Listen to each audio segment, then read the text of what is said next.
Welcome to Speed Round Sunday on the Parenting Roundabout podcast, where we share a mini episode from our past for your weekend listening pleasure. We'll be back tomorrow with a brand new episode. How much of a martyr are we, or are you as a parent? For example, like last week, Catherine, didn't you have to go see the Emoji Movie? I did. That is above and beyond, babe. You can hear all about it on our round 2 from this week.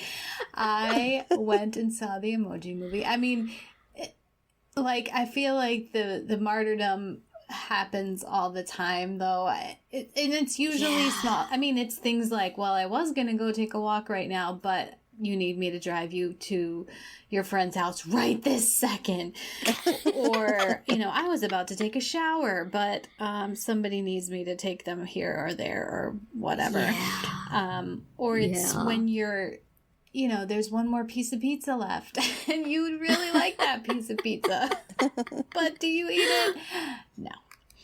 Yeah. So, or maybe you guys are stronger and tougher than I am. No. My mom used to call it broken cookie syndrome, that mom always got the broken cookies and cleaned those up, and so that everybody else could have a nice pretty cookie. And I've now come to realize that means mom gets more cookies. Yeah, but they taste the same.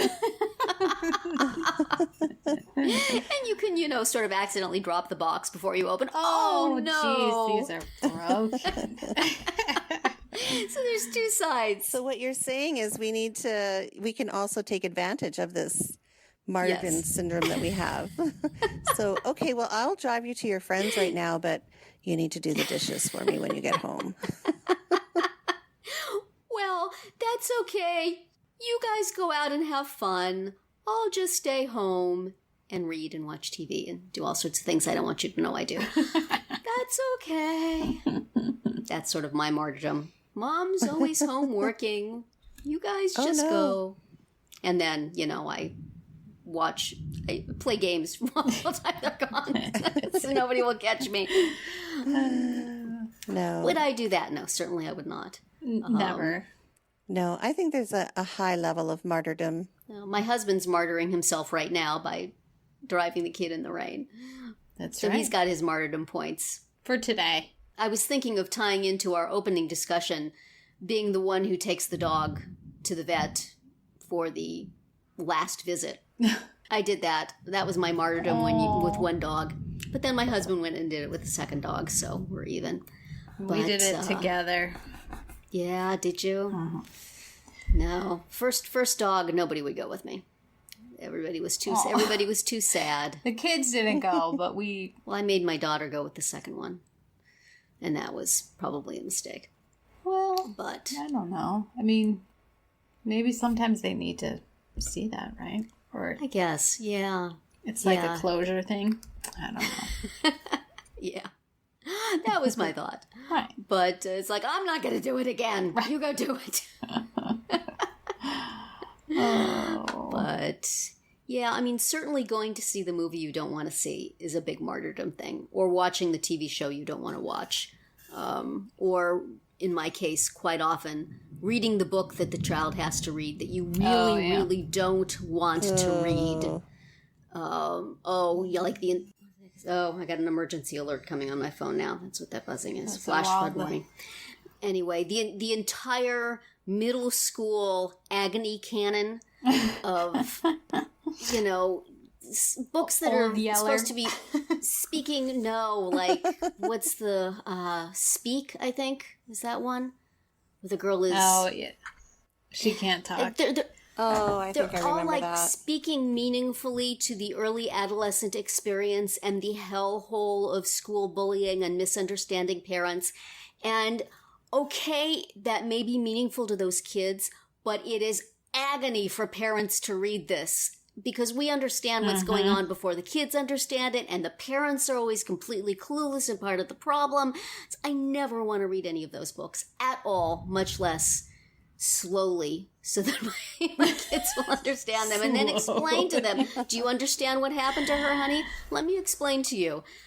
That was martyrdom. That was major the martyrdom. Horrible thing. Yeah, because, there's no way she could have read through it herself or understood it. I will say there's one martyr thing that I will not do is play a board game that I can't stand. Like the Game of No Life. Candyland in your house?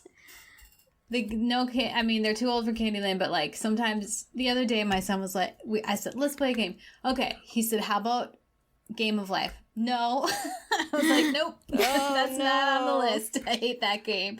Yeah. You know, and it took us a while. We finally landed on Battleship, and I was willing to play Battleship.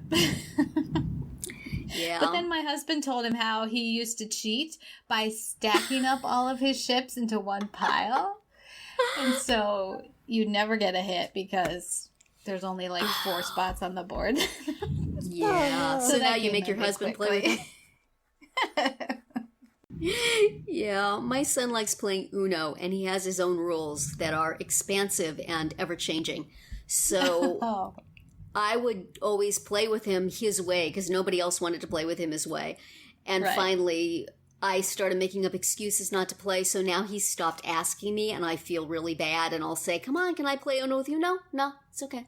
He plays with himself. So just endless games. He's sitting there playing. So he's the martyr. Yes, he's usurped my martyr role, and I'm actually kind of grateful, but still, it's like, I do feel I lost mom points. You're a mother. Definitely, I dinged myself some mom points with that. I should have just kept playing with him. Endless games. But it's hard to play Uno with 2 people. But maybe that's where rules came in. Rules came in. Right. It's a completely different game when you play one-on-one with him. He has many, many interesting rules. But, and it requires like having 2 or 3 decks to play with at a time. Oh my. So, yes. Wow. Yes. Sounds like sometimes it would take gets a long quite time. impossible to hold. Well, yes, it does, doesn't it? And that is not a wrong assumption, which is part of the reason why I suddenly came too busy, but now feel bad. But that is a good one, yes. Definitely playing board games with a child. Endless, awful, mentally unstimulating board games. What are some martyrdoms that you've done, Nicole? I bet you've got some good ones. Well, I don't know if this comes from being a teacher, and it sounds so terrible because I know that most parents would jump at the chance to do this, but I refuse to go on field trips with my kids. Far too many bad field trips with my classes. And I feel so bad because I just couldn't do the ones with my kids. And I don't know what it was, but you know, the day-long trip to the aquarium, or just the thought of supervising a group of kids that weren't mine, and the agony of sitting on the bus. Yeah. And I mean, it pales in comparison to what you do, Catherine, with your daughter, but it's just... Those are coach buses, though. When I go on those, 8-9 hour bus rides, they're at least a coach bus. They're not a school bus. Yeah. Okay. That's true. That makes a difference. So there were a lot of field trips I dipped out of. But mind you, I volunteered in the classroom, and I was around. I could not bring myself. That was a level of martyrdom you could not attain. That's right. I could not. I just couldn't do it. And my friends just thought I was like the worst person in the world. But I was like, I'm sorry, I can't. I've just had too many bad field trip experiences. Yeah. Field trip PTSD. That's right. Exactly. So that was a big one. I can see how field trips could be martyrdom opportunities, but for me, they were always part of the control and independence equation. To get back to our first topic, is that I like to have my eye on everything. So if they will let me go on the bus and be with the school class for a whole day, and I can watch everybody, and I can size all the kids up, and I can see which teacher loses her patience earlier, that is gold for me. I will be very happy that you don't want to go, Nicole, because it gives me a spot. Mrs. Morrow wants to go every time. So, actually, I did other parents a favor. So that's right. Absolutely. Perfect. All those control freak moms were very, very happy to step into your shoes. Well, okay, so now I'm not feeling so bad about it. Yes. Just, when you were a teacher, the moms you didn't want to come along, you have empowered those moms. So you can feel bad for the teacher. She's coming again. Oh, it's her again. No, just the agony of it. Just thinking about it. I must have PTSD from it. Seriously. That's right. So do we count as martyrdom having to share a foodstuff that we are fond of? Yes. Do we ever, I don't know, hide certain things where we think the children will not find them? Yes. Even though they're technically that doesn't happen family in my property. house. I'm wondering about those ketchup chips. Do you share the shipments of ketchup chips with the kids, Nicole, or do they go into a closet? I flat out don't. I hide the vibe my. I'm getting here, Nicole, is not a lot of martyrdom from you. I think you are emotionally healthy and refusing. No. I martyr in many other areas. I do not give up my Canadian food, though. So that goes into hiding. They may get a little snippet of it. They may get a little, Just if I'm taste. feeling extra generous. They might get a little taste, but no, for the most part, those ketchup chips are mine. No one's going near them. So, yeah. I feel very bad not sharing things, but sometimes it's like, mine! Right. Mine. I think that's legit. Gotta say. Yeah. If you take a bite of something and then it will be contaminated with your cooties and then nobody else wants it. That works in my house My sometimes. son would not care at all. He'd just eat it anyway. That's true. Neither would mine. Yeah. My daughter would be horrified, but my son would be, It's pre-loved. But is it really martyrdom, though, when, you spend the jillions of hours doing all the other things for your kids and you just take this little piece for yourself? Is that really... Is that really I think it's such a bad thing? Legit. It depends on who you ask, I guess. I mean, all the hours of sitting in the vehicle, driving back and forth, waiting for them to finish their lessons, waiting for that, waiting for this. That's true. I'm going to take my little bag of ketchup chips and hide them. They're just for me. Nice. This is my reward. Seems only fair. Exactly. Yeah. I did a lot of sitting around places waiting for kids, but oftentimes I felt like that was the only me time I got all day.